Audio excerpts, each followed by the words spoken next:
All right. So I appreciate you coming on, knowing that we might not agree on everything, but I do appreciate you being here. Let me ask you this to start. Did you know that Donald Trump was going to give you a pardon ahead of time? Did you get assurances that that was going to happen, or were you kind of 50-50 on it? Deep down, I felt like he actually was going to do it because he kept talking about it all throughout his campaign. I didn't have any actual, for sure, assurances. I mean, I did know some people who worked with the administration, after he won, and they were saying positive things about it, but it was still wasn't 100% sure until it actually happened. So, Gotcha. So, Zach, I'm sure you've probably been asked this question before, but I guess I'll ask it here. Do you have any regrets on that day? Do you have any regrets? Would you have done things differently if you had to do it all over again? I mean, obviously, anytime when you end up getting sentenced to a 15-year prison term, there's going to be regrets. Obviously, I wasn't even go down there in the first place, and part of me wishes I didn't. But then, the other parts of me are just like, well, I didn't do anything down there to deserve what I got. So, I mean, yes and no. Like I said, maybe we wouldn't have marched close to the Capitol. Maybe we wouldn't have marched around the city at all. Maybe we would have stayed at the Ellipse a little longer. Maybe we wouldn't have got tied up in the riot and whatnot and everything like that. So, yeah, Understood. obviously. I know that you are not one of those people that beat Capitol police officers, and we can talk about allegedly you spraying an officer. I do want to get your thoughts on that. But what would you say specifically to those people that day that beat police officers? Do you believe they deserve to be pardoned? I know you weren't one of those people, but do you think they deserve to be pardoned? Well, here's the thing. Pretty much every single person that went to trial was denied due process in some fashion. I mean, just the fact that there was 44,000 hours of video that was withheld by Congress, and January 6th defendants weren't able to use that. That's a denial of due process, and for that reason alone, I think any American, no matter what you did, wherever whatever, you have a right in this country to a fair trial. And when you're denied that by your own government, I think remedies need to be brought in, and that's why President Trump ultimately ended up getting everybody a pardon, because a lot of people were denied the due process in various fashions. So in your court case, and correct me if I'm wrong, the prosecution showed a video of you spraying a substance into at least one Capitol officer's face. You had denied that, and you weren't charged with that, or convicted on that. I want to add that to the story. Did you or did you not do that? Like, what can you tell us about that? Well, first of all, I don't remember that scene at all. It was a surprise to me when I got on the stand. So I still don't even for sure even know if like that was even me. But the second of all, no substance came out of that, and no substance was shown to spray any cops. Even in that video, no substance was shown. So, I mean, Okay. yeah, I deny it full heartedly. I mean, like I said, I don't think it was me, and that also didn't show up any cop getting sprayed. So if there was, Okay. I would have been charged with assault. Right. I understand. So Zach, the Proud Boys, are you still associated with them, if you don't mind me asking?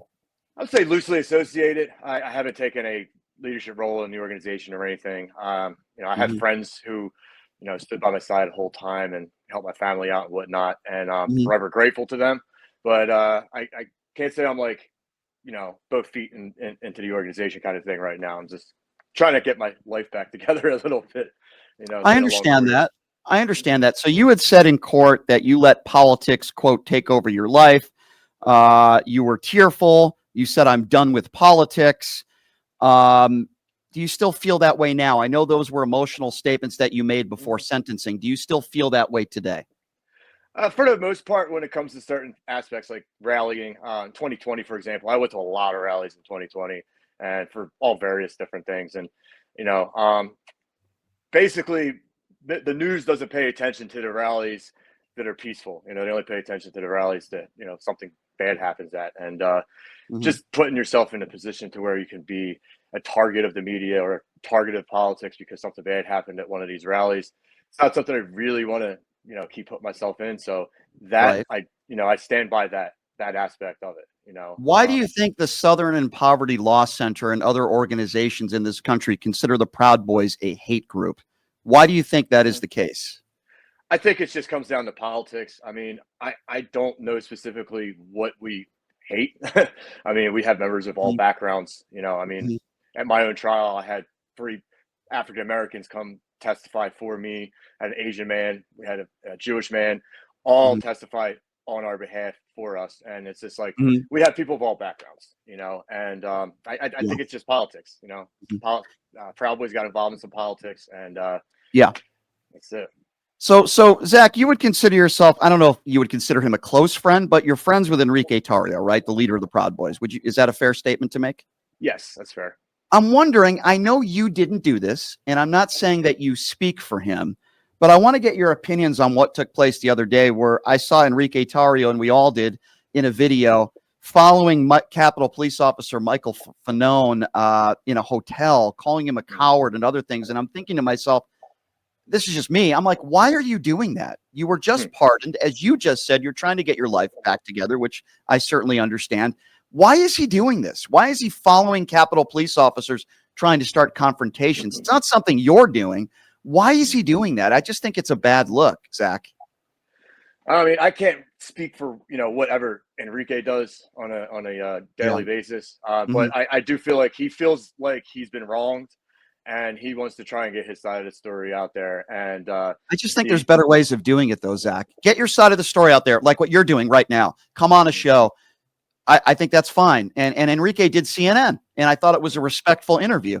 But I hear what you're saying, Zach, to an extent, but it's like, why would you follow a Capitol Police officer who, by the way, as we know, Fanone got traumatic brain injury. He was beaten that day, and he's following him, calling him a coward. I don't know, Zach. I just think that if this guy Tarrio cares about being respected, I just think it's a bad look, man. Do you see where I'm coming from on that one? Yeah, well, at the same time, that wasn't a planned thing. Like they were planning on going into the event and Yeah. having the opportunity to see some of these guys speak and everything. And from my understanding, the collision between those two men kind of just randomly happened. It wasn't expected, and Mhm. it was just kind of just a whim, just The only happened kind reason of thing. why the only reason why I say that is because a lot of the people that were around him were wearing body cameras. There was a lot of right-wing media that had their cameras ready. To me, it seemed like he was expecting to do something like this. I understand what you're saying, where they were both going to the same event. I get that. But it almost seemed like he was wanting that confrontation. You know what I mean? And I'm like, I guess, you didn't do it, so I'm not asking you to speak for him, and maybe we can get Enrique on the show, and I'll ask him on this show.